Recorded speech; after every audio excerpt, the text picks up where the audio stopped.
Rise, renew, reconnect. Welcome to From the Ashes, a podcast where every story ignites hope and healing.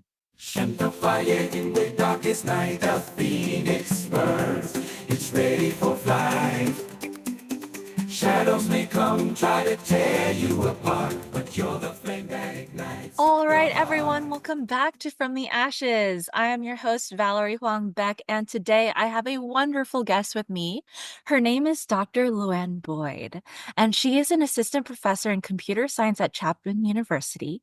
Her research interests center on the design, development, and evaluation of novel technologies to support neurodiverse populations. Her current projects investigate new interactions across two design frameworks she created, and the first is based on neuroscience theories to accommodate sensory impairments by designing technologies to increase accessibility of information and social connection for people with autism, ADHD, social anxiety, or dyslexia. Mouthful, but we're going to get into that. The second is using technology design principles to extend beyond awareness of neurodiversity to celebrating neurodiversity.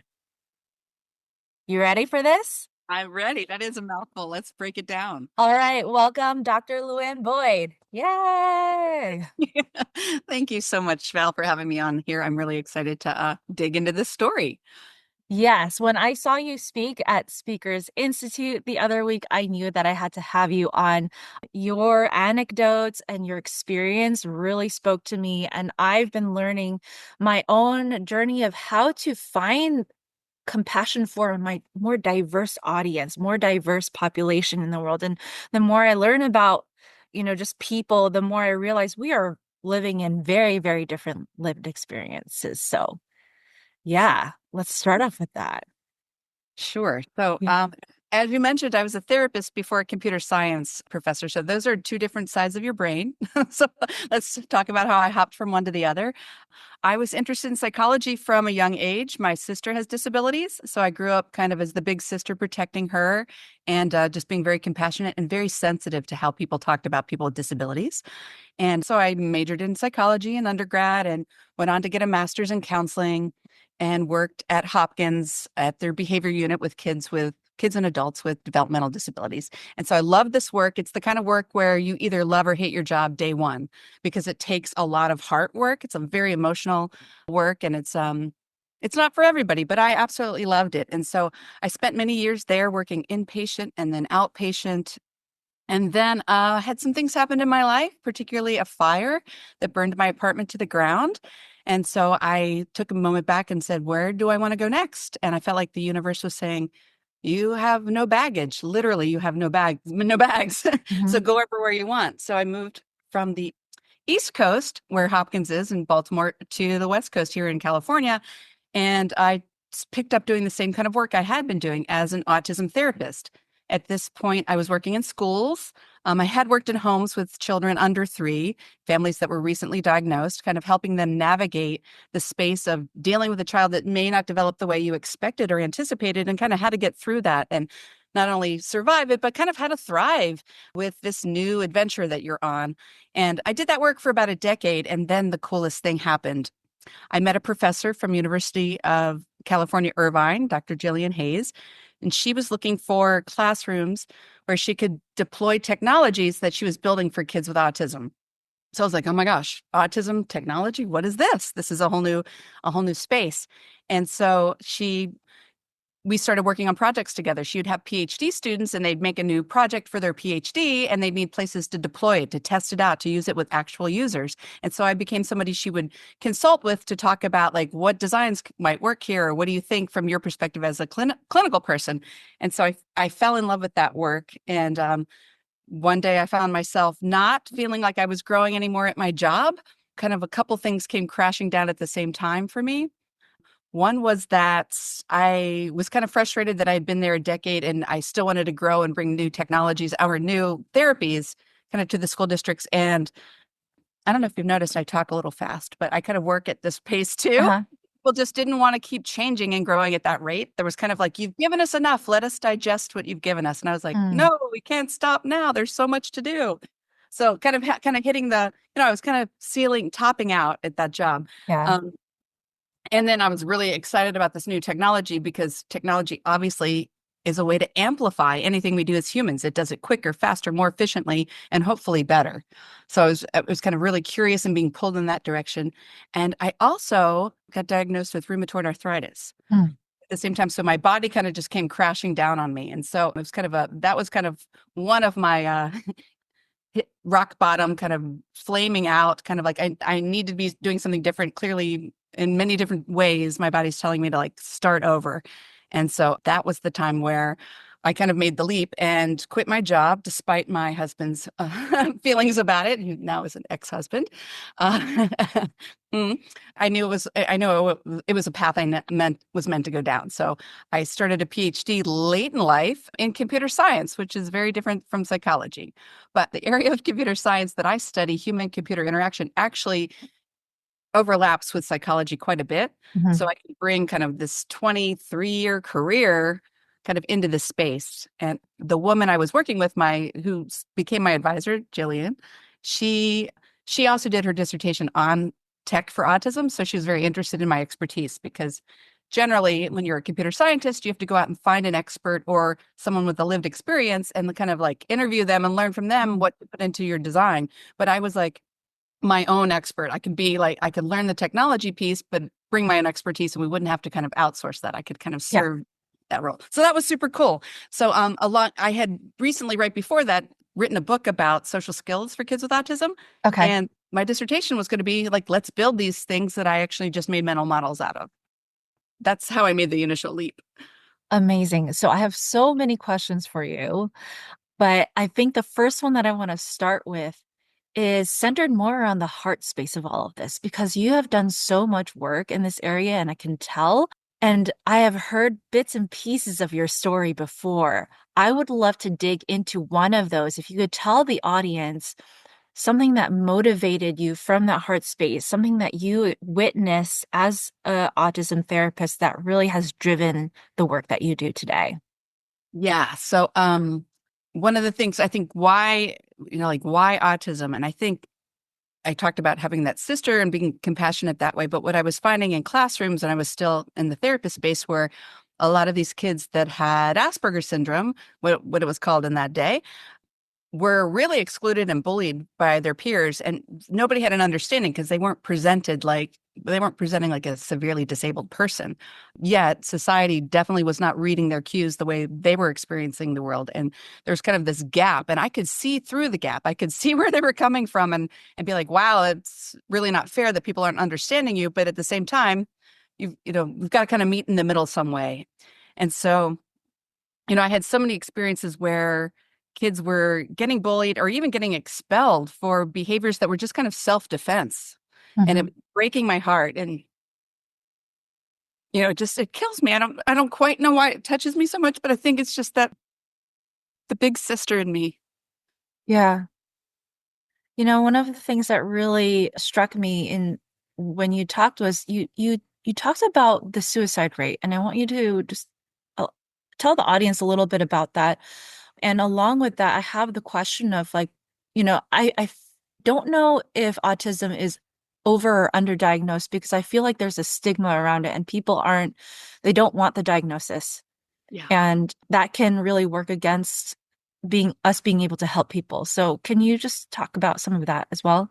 Yeah, absolutely. So, like I said, people don't see that people are autistic necessarily. They don't read them that way. They just read them as I used to actually do a training called, is it Asperger's or just S? Is he just an S? Because a lot of these high school teachers are like, this kid is just a punk. He's like talking back. And I'm like, actually, if you look at his file, he has Asperger's and the rates are way higher than we imagine. This is a normal part of diversity. It's something that's just been we didn't start diagnosing it a couple decades ago, but it's been always been part of our existence. And Mm. there's a great book called Neurotribes where they talk about, in the caves when we were cavemen, people were autistic. This is part of, the normal diversity of human expression. But yet we make it to be such a weird experience for people. And so the thing I think that gets me is because people aren't identified as being, or even if they have a label, that others them, that makes them less than, that we've got this stigma around being different in a way that doesn't need to be there. It it leads to really, really high suicide rates. So one of the rates I quote a lot in my research is that people are 28 times more likely to commit suicide with autism as a teen than anybody else. That's staggering, 28 times more likely.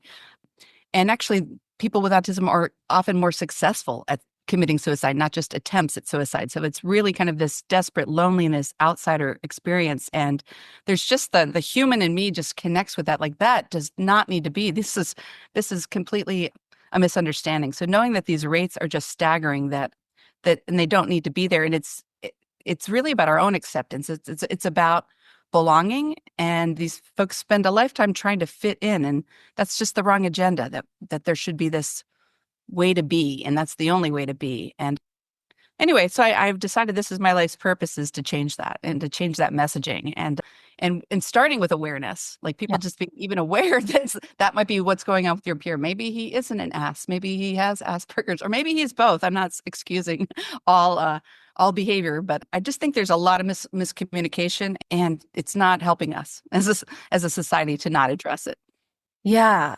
So I'm going to tell a little bit of story that I actually told you a little bit of already that is going to show, I have a lot of ignorance in this area. It's not like I've spent a lot of time, and recently just really starting to realize like how prevalent autism is, and that it really does, it's everywhere. It affects all of us. And so I was in Japan recently, and one of my guests who identifies as on the spectrum, and this is when she actually told me, is that she observed that like a lot of, because we were on a trip for anime fans, Mhm. and she was saying how like almost one to one, that I don't know if this is like accurate, right? But almost one to one correlation between those on the spectrum and those who are anime fans. And a light bulb went off in my head in that moment, because it changed the way that I saw everything.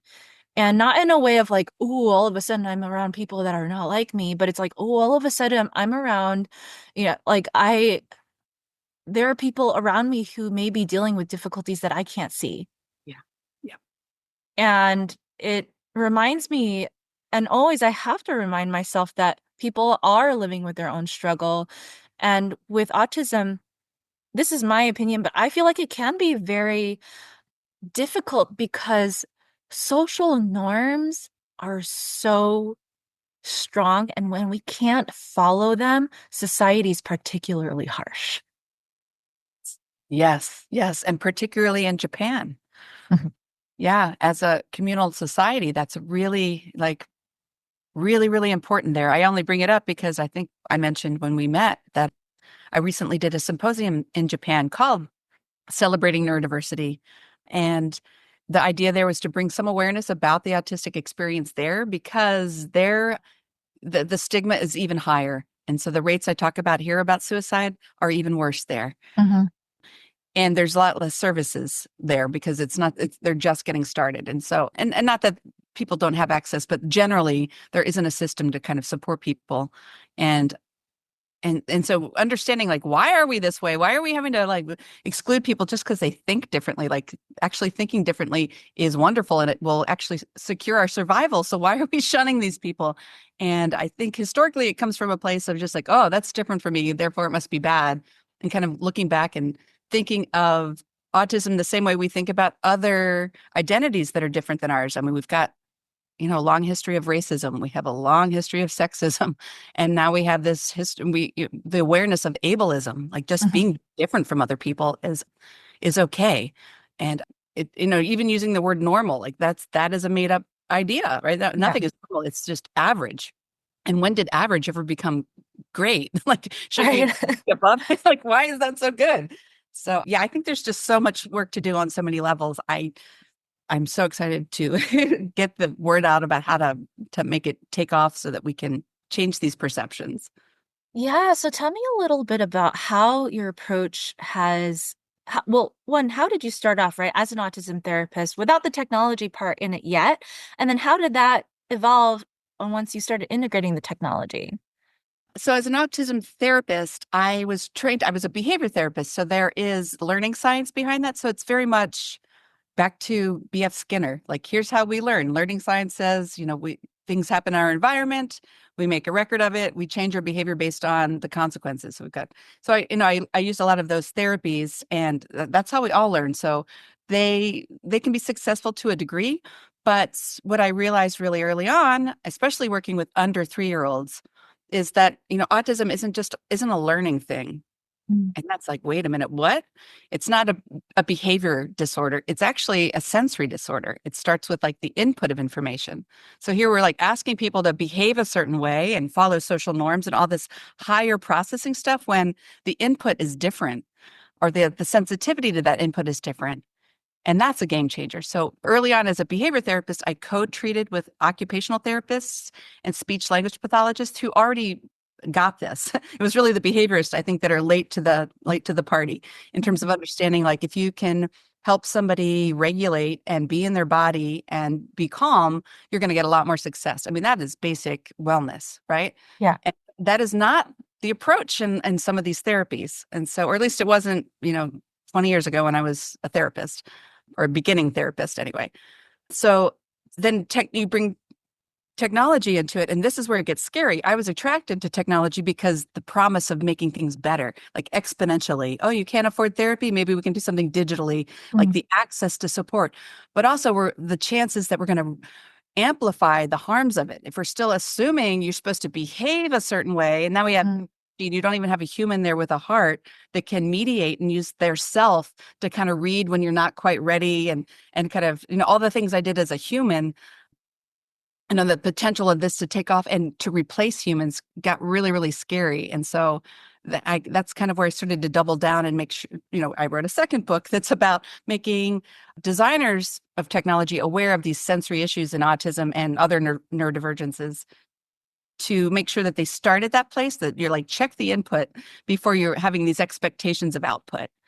Because we walk around saying, oh, that person acts odd. We're like at this behavioral level, we judge people at that behavioral level, but we don't know what's going into the system or how it's being, processed. And it's very similar to trauma, the work you would do, like you don't know what somebody's been through. It's very parallel to that. You could use that analogy, and I'm not even sure they're different, Yeah. honestly. Yeah. Yeah. Well, but I think, based on just my own observation of things, there is sometimes where the sensory input, sorry, gets to be too much in the moment. You can already tell when someone starts to panic, whether that be like in an autistic person, or if it's someone dealing with trauma. Like, I do find that the reactions can be very similar. And I think, as you as the therapist, like, you have experience of how to deal with that, right? Yeah. How can you explain that so that we as lay people can start to just be able to help those in that situation, maybe diffuse it in the moment? Yeah. Wow. That's a really good question. So I think again, it's so the same as any wellness thing. It's like being aware of our own ego. So a lot of things that tip people off before someone might even have a meltdown.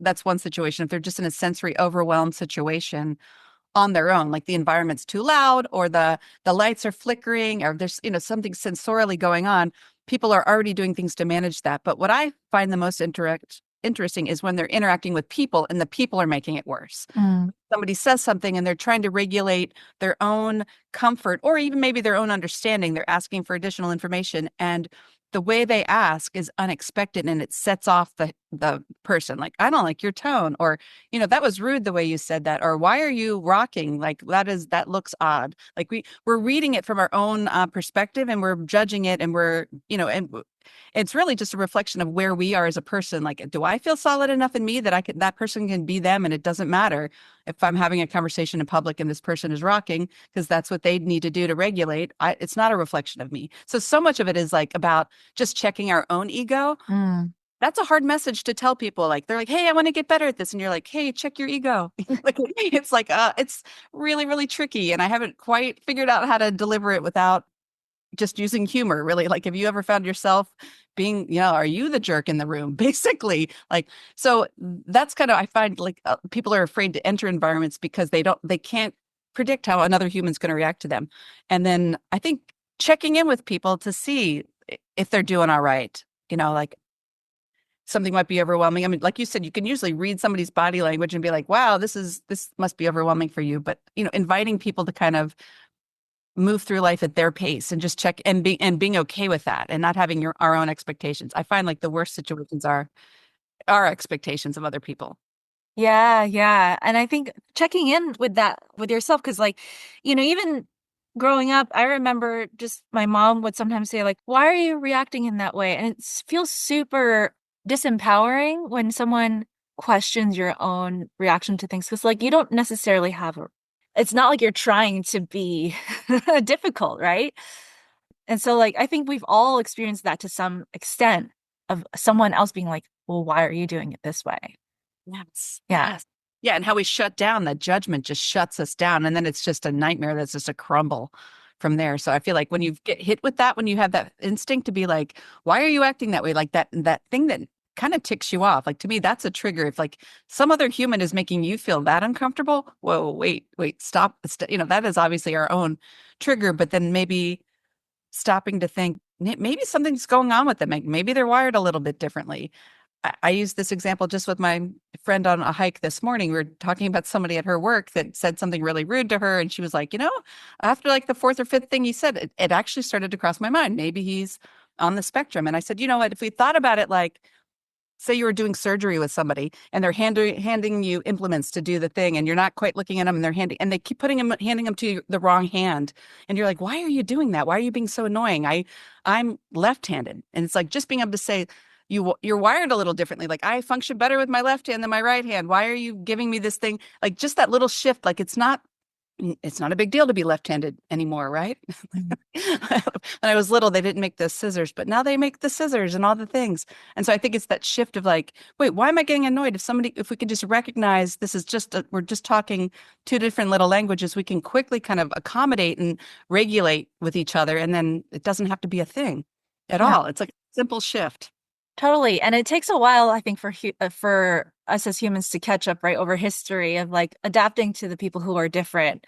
Because I think in the past, what we did was we forced the left-handed people to just be right-handed. Exactly, Yeah. exactly. Right. Yeah. You have to write left-handed. Everything's the margin on the paper. Everything is built for the right-handed world. And I think that's a great analogy. Everything's built for the neurotypical world. Mhm. Yeah. So I studied psychological services when I was in college. This was way back when, and I never went on to become a therapist. So I don't have the up to date, but I do particularly remember when I was in school, the language of neurotypical and neurodivergent did not exist. Mm-mm. And that wasn't that long ago. I was in college probably no less than 15 years ago. And yeah, and since then it has neurodivergence has become more of a wider, consciousness. But I still, because like, especially for me, I still know like it took me a while to catch up to that language. And so just even the concept of a spectrum, right? And the awareness that autism, ADHD, social anxiety, dyslexia, they are somewhat related. So I think for a lot of us, if you can dip into that, just explain to us what this spectrum is. Why is autism, ADHD, social anxiety, and dyslexia all considered on that spectrum?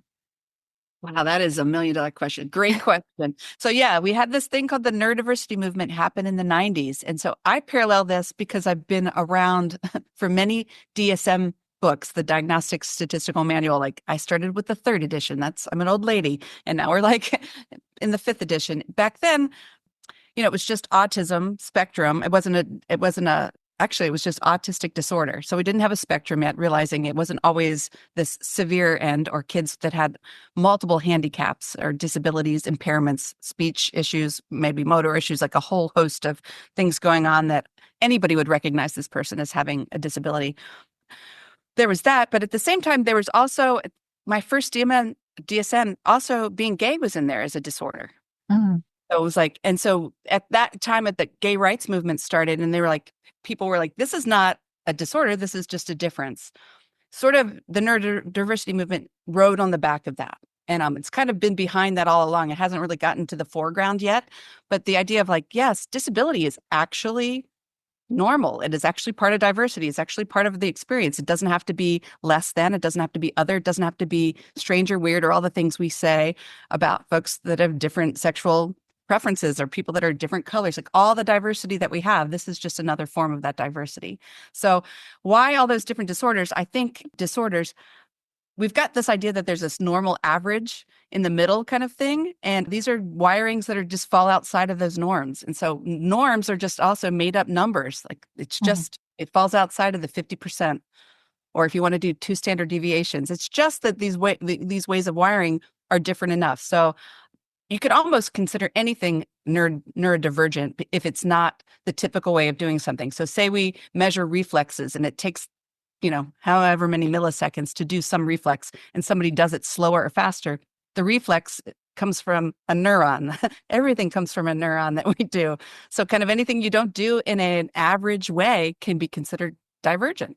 And where that gets criticized or stigmatized is when it hits the social behavior or the cognitive level, like way up high where we're not, following norms. Again, like the average way people are supposed to respond or the expected way that made us all feel safe because we could count on people being on our side if they acted the way we expected them. They're not starting trouble if they're not like confronting us, and these kind of made up societal rules that we've used for centuries to keep us to feeling safe. And so yeah, I think that's how they get lumped there. And I think as the moves, more people are like, yeah, that's me too. Bipolar people are like, yeah, we're divergent neurologic. It's, these are synaptic, hormonal, neurotransmitter related things. I think they kind of draw the line when it's clearly just a sensory motor issue that doesn't really impact kind of behavior and cognition as much. But it's sort of arbitrary. It's kind of just this idea of like, there is all of this is normal. All of this is part of this expression. And so that's why you see it all lumped. Now, we are generally talking about autism when we do that. But to me, it's kind of the big three, I would say, are like autism, ADHD, and dyslexia kind of are the first three people in line that are like, hey, yes, we are wired differently. Yes, absolutely. So I have a tricky question to follow up with that because I think in traditional Western therapy, we view disorders as disorders because basically they make us less functional in Mhm. wider society. That's why it's called a so-called disorder. And so the whole idea behind therapy is to fix yourself enough in order for you to be functional, right? Ah, Which there is some problems with that framework, I think. And right now, I think what you've been advocating for is more of approach of how can we change society and our ability to integrate different people who are wired differently, right? yeah. Yeah. Which So is a big challenge. it's a big challenge. So like it's the autism, I think even made it to the books. We made this DSM manual to decide what is normal and not normal to enlist people into the military. We needed to know that they were going to be stable. So we have to come up with this idea of labels, like, are they going to be stable when they're out there at war? So how do we know? So psychologists were tasked with, we got to like come up with these disorders. So that, like there was a specific function for having these labels to begin with, at least for the DSM. So you're right. When we do therapies to make people functional, to make them kind of be able to just do the things to get through daily life, there's a good part of that in the sense if there's a therapy that can help someone, say their tendon is too tight, and if we stretch it, they can put their foot all the way down and they're not in pain anymore. Beautiful. Awesome. Yes, we can rehabilitate or habilitate some of these conditions. But if we're changing people's behavior so that they socially fit in, then that's the place where I found the rub. And that's where it hit my work specifically, where, the idea that using a certain tone of voice is, being acceptable, that's all agreed upon and that everyone can do that flawlessly. And that if you're not doing that, that there's something wrong with you and that needs to be changed. And so I think the unfortunate thing is I think the people that came up with those rules didn't understand autism from a sensory perspective because it's really new. It's maybe just in this last DSM that sensory is even part of it, the sensory sensitivity. So there was like no acknowledgement that the input was different, but we were expecting the same output from people. And so, and then it was deviant not to have that output and that people were going to interpret you this way instead of just being like, once you understand the input is different, it's really, I think, pretty easy if you have a working heart to be like, oh, like, oh, you're left-handed. Oh, yeah, let's give you different scissors. So you're right. So much of the function is about, so much of therapy is about getting you functional. And so functional for what? Like, Mhm. so you can get back to work after you come back from the war, so that you can meet other people, can make other people feel comfortable. And so like a lot of it is checking kind of what is the underlying purpose? Like, how does that improve that person's quality of life for real? Not just in the shallow, immediate, like, oh, it gets them invited to birthday parties. Like, is that like, again, it goes back to checking the ego of the person. And Ooh. yeah, that was the disillusionment. Like leaving therapy and going into technology, I was like, okay, I got to leave a lot of that behind. But then being like, oh my gosh, technology just amplifies all of that if we don't do it with very conscious design. Yeah. What really struck me when you said that is I work with clients for personal growth and holistic wellness.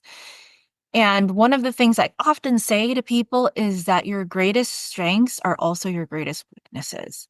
And now when you're telling me about how can, that being resilient and like being able to like kind of steal through certain things and being tough and all that has been ingrained in our society for a long time, that we accept that that is quote unquote normal because that's what makes us functional, maybe to go to war, maybe to do all these things. But what this also creates, I think, is we do create a society that is less sensitive to other people's needs, that values pushing through. And there is a cost to that, even to the people who are like that, is that there is a something experience that's missed out and a compassion that's also missed out on.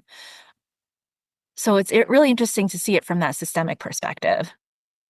Exactly. Like the underlying assumptions, like why do we think we exist? Are we here to, get a degree, buy a house, picket fence, 2.5 kids, like that's a plan, but it's not everyone's plan. But we proceed as if it is. And we like try to push them down that lane. And that's yeah, not everybody has to do that or wants to do that. And I I think you nailed it. Yeah, which means that we are up against quite an endeavor. Yeah, yes. Yes. Yes. We need to band together. Yeah. So this is a huge question. This is probably one that we will not be able to solve right now at all. But it is what our quest is right now, and what I see it as is that we are trying to shift the consciousness of society to be more readily to adapt to a diverse population. Mhm. Shifts in consciousness take something more than even just collective effort. That is true. In fact, I think that's what's taken me this long to even get here. I started in this field thinking autism, wow, I people should connect socially. That's so innately part of being human. Like we need each other, we need to connect. And this is a condition that doesn't connect to the mass. And I used to go into the approach of like, it's an 80-20 problem. Like society needs to change, but I don't have any power to change society. So I'm going to put all my effort into helping the individual change. And if they could come 80% of the way, maybe society could come 20% of the way and accommodate and be inclusive. And then that shifted somewhere. And I got pushed on this by scholars and some other folks about why isn't it the other way? Shouldn't they only, they're the one that are the outsiders. Shouldn't they only have to come 20% of the way and society comes the other 80% of the way? And I'm like, yeah, I love that dream. I just have no idea how to implement that, especially as a single person out there doing this work. And now I'm at a point where I'm like, it doesn't matter. I have to just try. I just have to like get out there. That's why I took the speaking Yeah. course. I just need to get out there and start being like, nope, it's 80, and I don't even know if 80-20 is the right number, but I feel like at least for this epoch and humanity, like it seems like a lot more fair than doing it the other way. I feel like we've shifted out of the like it's 80% your responsibility to get yourself back to work and to pick yourself up and to, and society's only going to accommodate you. I'm at least trying to flip it to the other way around.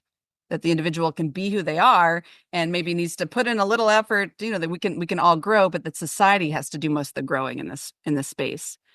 I think another thing that comes to mind is that when we are more inclusive to other people, we are also more compassionate to ourselves because that includes all of us. If we can expand our acceptance of other people, we get to uncover the parts of ourselves that we've pushed down, that we've considered bad. Yes, yes. And I actually think stigma, I mean, that's, I think, the root of it, where it comes from, right? When someone's bothering you, don't we always say that's a mirror of what's going on with you? Like, why is that so irritating to you? Like, that's a moment to check ourselves. So it's like not only being compassionate to that person, but being compassionate to us, because that's a moment of like, oh, wait, why is that driving me crazy? What is it about that? And so I got a little story right there that I'm being reminded of. So I was asked to do this symposium in Japan to put together a 3-day agenda with a colleague. And we were supposed to bring celebrating the neurodiversity movement in technology to Japan, introduce it to, a host of people there. And we were like, we want it to be fresh and something new. And already what exists is autism awareness. I mean, you've heard of April is Autism Awareness Month, and that's a thing. And inclusion and accommodations, that's the legal requirement. Like we have special education where we have to make adaptations for people with disabilities and things like that. So that's already a thing.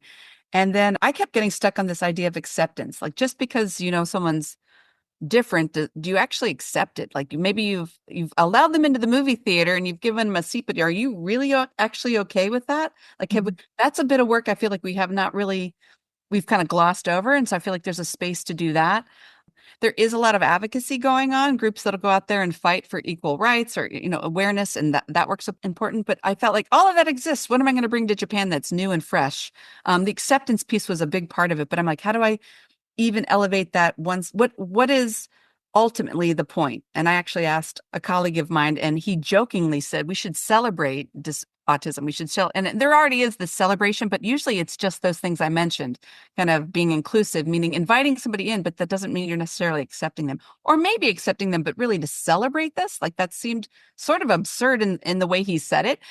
But I was like, okay, actually, that's the thing. So we titled this conference that, and I'm like, how do I actually implement that? What am I going to do that's actually celebrating diversity across all of us, not just celebrating, celebrating differences, but truly, honestly, what does it mean? Okay, meantime, I discovered that my mom's autistic.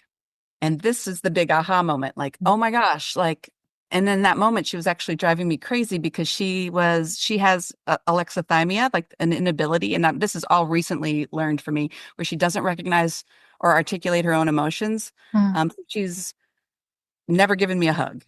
So there's been a lot. That's like the whole history of like why I think the compassion in me is like wanting to connect really comes from never connecting with her in the normal way.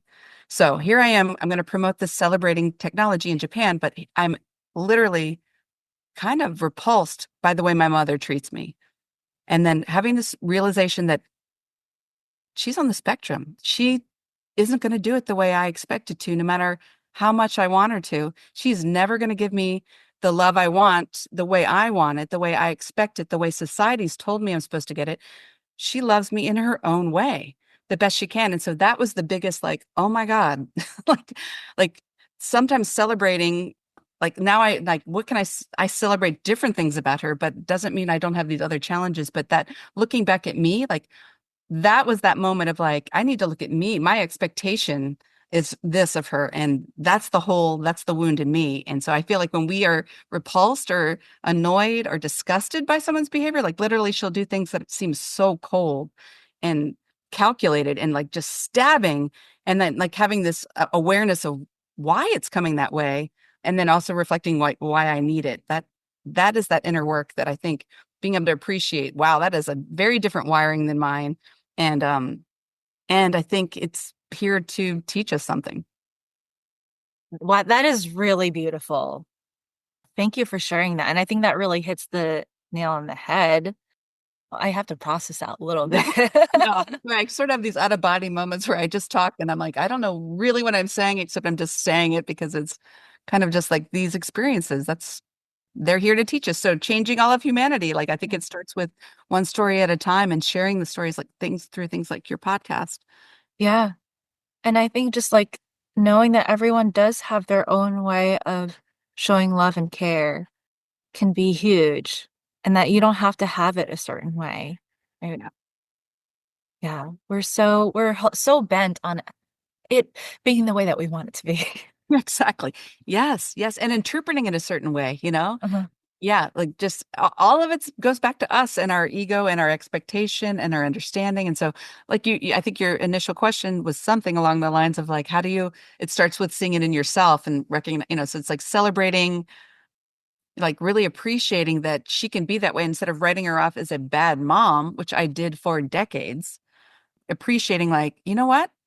She's bad at that thing that's neurotypical that I expected of her. Yeah, she is really bad at that. But that's not what she can do. She's left-handed, like she's left-hearted. I don't know. She's Mhm. it's going to look differently. And then, but she does these other things amazing. She's so creative, and she's given me so many other gifts. And yeah, I think if the world can start seeing that people are really, really, we are really diverse, but in the end, it's all there to help us grow and be better together. Yeah, absolutely. I want to ask a slightly different question because I think I alluded to this before, right? But there has always been obviously like a stigma to Mhm. having autism. I feel like the more that we learn about each other, the less the younger generations have the stigma, right? Like the same with everything. But do you find that do most people, even if they don't they're not telling everyone, are they aware that they're different or are do they yeah, so there's a whole bunch of questions I think wrapped up in that question. But yeah. Well, there's this idea of self-stigma. So I think there are multiple buckets here. I think there are people that are aware and that are so ashamed they're going to hide it and mask and spend all their energy making sure other people don't notice it. And they're some of the biggest stigmatizers of other people. Mm, Spectrum. They're going to be the first to be like, that's bad because they're spending so much energy. And that actually is the scariest place for me because it comes off really toxically. Like right. they might, and yeah. And then I think there are folks that are really oblivious because I think there's unfortunately or fortunately, there's an overlap between kind of some autistic behaviors, like alexithymia, not like kind of acknowledging or understanding emotion, and then like kind of toxic masculinity. And those Mm, are very separate things. Toxic masculinity, bad, right? Autism, diversity. But there's this space where they kind of intersect. And I think until we get some clarity on what the difference is there, we're not going to have people really outwardly necessarily saying, yeah, I'm autistic. Except the younger generation really is great about that. Like you'll see TikTok, everybody's like, everybody's autistic. It's like, yeah, let's go there with that because like at some point being left-handed didn't become is not stigmatized anymore. right. Like it used to, like instead of forcing people to be right-handed, we've gotten over that. And I use that because autism is probably as frequent as left-handedness. So it's like it's a Yep. nice, oh yeah, being left-handed is no flipping deal. You just tell people and except it's bigger than that because it's not just how you use your hands, but it is about wiring of the brain and if we can make those switches. So yeah, I think so. The stigma is super, super huge. So that's kind of my journey is how do we really get a grip and look at the big, big, big picture about why do we need people to fit into a box? Why do we need them to be right-handed? Why do we need them to behave a certain way? And if we can just kind of check in with ourselves and realize like it's all going to be okay and there's supports there to make it all work for everybody. It's going to be okay. Yeah. Yeah, totally. All right, so I want to bring it back to your research and the technologies that you're working on. What do these look like? I'm so excited. Yeah. So and this kind of loops back to the therapy thing about disorders and finding out, kind of labeling them so that we can get people functional skills and get them back functioning in life. So I have this dream that there's going to be a future where we don't have these labels, that we really look at things at the symptom level. We're kind of already there. And I think in Europe in the ICD 9, 10, there's more symptom based instead of having to have these actual clusters of disability. Like those again, like everything else, are made up. We had to draw a ring around it and say you're autistic if you're in this side, but you're not if you're just on the outside. It's like those limits are arbitrary. So let's dissolve those and look just at symptoms. And then get people support with symptoms. So you have a speech impediment and you want to work on it, you work on that. That's a symptom. That's not related to autism. I'm just using it as an example. Say whatever the individual symptom is, if we can break it down and realize actually the symptoms of autism occur, all of them across all people in some degree. And that doesn't mean everyone's on the spectrum. That's not where I'm going. It's just this idea of when you take away the actual silo that's around it and you let it go, those symptoms kind of are everywhere and we can see them in ourselves and we can start breaking down this idea that we're actually even that different, that we're the same in the sense that we're all super complex and have these Mhm. things. So my technology that I'm making right now is the idea that instead of using maybe a profile picture. Like right now, we are so focused on, and stigma is so much about how you look, how you sound, how rich you are, where you're from, how, if you're skinny or fat, blah, blah, blah, all the things that we judge people on. We make these quick snap judgments about people. And where does this get amplified by technology? Social media. So Mhm. we've got these profile pics. Maybe they're glamour shots, maybe they're whatever. And that's great. And the mainstream is going to respond to that. But for the folks on the outside that might be judged by that, what if we could change the paradigm? Here's the zigzag. So instead of putting a profile picture, or maybe you have your profile picture and you can tap it and it spins around and there's an alternative like we do with the avatars. Mhm. Maybe it's a disco ball. And this disco ball is all these different brightly colored tiles, and each is a characteristic of you, and they're all in a positive light. They're all something sparkly about you. And we all have things that are sparkly about us. And so my use of technology is like, I'm going to break down stigma by showing like, look, you can be autistic or not autistic and have similar tiles on your disco ball. Like we have more in common than we are different, right? And we can Mhm. start to appreciate, like, if you were to meet somebody, like you saw their profile disco ball before you ever saw them, and you realize they have like out of 1,000 things, they have like, oh my gosh, 32 of these are like exactly like me. Does it really even matter if they're autistic? Do you even need to know if they're autistic? Like if you know that you've got that common ground, because I think as humans, we will always stick to grouping by affinity, Yeah. like, and so I don't think we can change that. I'm not trying to change that. I'm trying to leverage that. Yep. Like if we're going to group like let's find how we're common, and then the other things become arbitrary. So I have an app that's a disco ball, and you fill out a survey. And right now I use it as icebreakers in my computer science classes, where kids get to know each other first by what they have in common and what they're really good at and what they can appreciate about somebody. And the folks on the spectrum could be really, there's a stereotypical set of traits like about being really logical and really systematic and all these things that are great things to have in a teammate. And you discover that first and you're like, I want him on my team. Instead of the other way around, you see him walk in and maybe you've made a snap judgment about him and you don't want to interact with him. So, I'm kind of leveraging social media, like flipping it on its head, I hope. Or at least I'm starting with profile pictures and Canvas and online learning platforms. But anyway, that's the start of it, kind of just changing the way we judge each other and Mhm. having this metadata that tells us something much more about our rich complexity, as humans and our to striving to get to the best place of ourselves we can. I think that's great. And you know what is really wonderful about that is that app isn't limited to people who are neurodivergent. Like anyone can benefit from that. Exactly. Exactly. That's why I want Facebook to adopt it. Yeah. Yeah. No, that's the idea. Is it never anywhere in there does it talk about even neurodivergence, disability, anything. It's just like, look at these things. So that is exactly it. Using mainstream methodology, like using what we're all there kind of promoting ourselves, like curating our profiles. And if we can use what we already do in a way to kind of learn more about each other in kind of a subversive way. Yeah. What have been the results you've seen so far? Anything particularly interesting?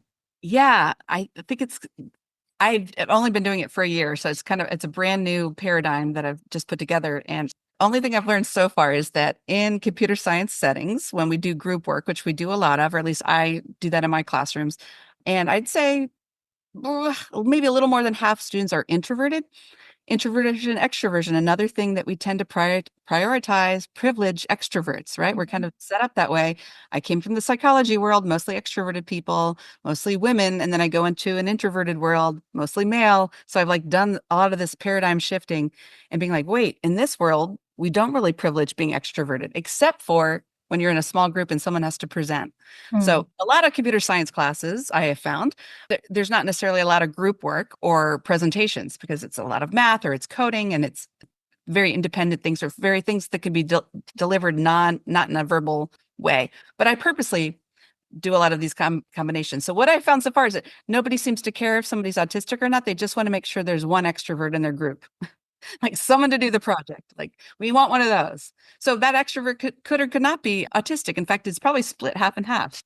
So anyway, it's like breaking down the paradigms all over the place that people, they kind of know what works well and making being different kind of irrelevant or obsolete. Yeah, absolutely. Yeah. And then seeing like finding the people who are going to be in your tribe, like who's going to be, I guess, complementary Yes. to you. Yeah, absolutely. Like what makes a good team? That's kind of the question we're asking now is like, Mm. because we need a place to do this. like the disco ball as a profile picture on social media, that's a really big long-term project to measure and to figure out if it has any impact. And if it, do we ever ultimately change the suicide rates? I mean, that would be like the $1 million question. And I think it's going to be belonging. And how do you feel like you belonging? Where's a small unit of that I can measure? Small group projects in a classroom with actual people whom a quarter or more of are probably on the spectrum or neurodivergent in some other way. And directly measuring it and saying like, hey, can we just learn to form teams and communicate and be connected and belong in that space? That's the beginning. Amazing. All right. Well, to close off our conversation, I want to ask you, what do you see as your role in the future of how all this develops? And what are you working on right now that you really want to share? Yeah. So I think, I think by focusing on, we've already kind of broken the mold with the neurodiversity movement of autism being something we need to fix. Now it's going to be like, how do we go to doing my 5 A's, which are starting with the awareness and moving on to accommodating folks that need things done a little differently, like left-handed scissors, moving on from there to true acceptance. A next step would be moving on to advocating, that you get to a place where you're advocating for somebody who has a different need than you because it's just makes sense, the right thing to do. And then truly appreciating. To put all those things together, I want to do that not only in my technology through these celebratory technologies like the disco ball, but also public speaking, like getting out there and sharing this message about diversity, equity, and inclusion, like on bigger stages for mainstream audiences, just like the whole public, like spreading it out. So that's kind of my goal, is to kind of to do it not only in my professional life, but kind of extend it to have kind of almost like a side gig where it's like, I just feel compelled to go beyond kind of my classroom, my research, kind of just a bigger stage. And because I think it's a big message to get 80% of the world to change or for us all to change 80%, right? That's a Right? big, so yeah. So I'm going to probably be busy, hopefully. Yes. All right. And then are there any resources that you can recommend, either your own books or otherwise, where people who are really want to start to understand more about neurodivergence can reference? Right. I mean, I would go back and cite that Neurotribes book. That's just what's coming to the top of my head at this moment. And I mean, another great place is just the crowdsource information on TikTok. Honestly, there's so much great information there. I mean, when folks, even especially in my family, like extended family, when people realize they are on the spectrum, they're like, where do I go? And I'm like, where everybody else goes, TikTok. Like, I think those are great resources. And then, of course, if people wanted to engage with me directly, I'm on LinkedIn. Of course, I could interact with people there. I think those are great starts. Amazing. All right. Well, thank you so much, LouAnne, for spending time with me today. This has been a wonderful conversation. It's been great to connect with you. Yes. Thank you, everyone. Well, thank you for joining us, Dr. LouAnne Boyd, again. We will see you next time.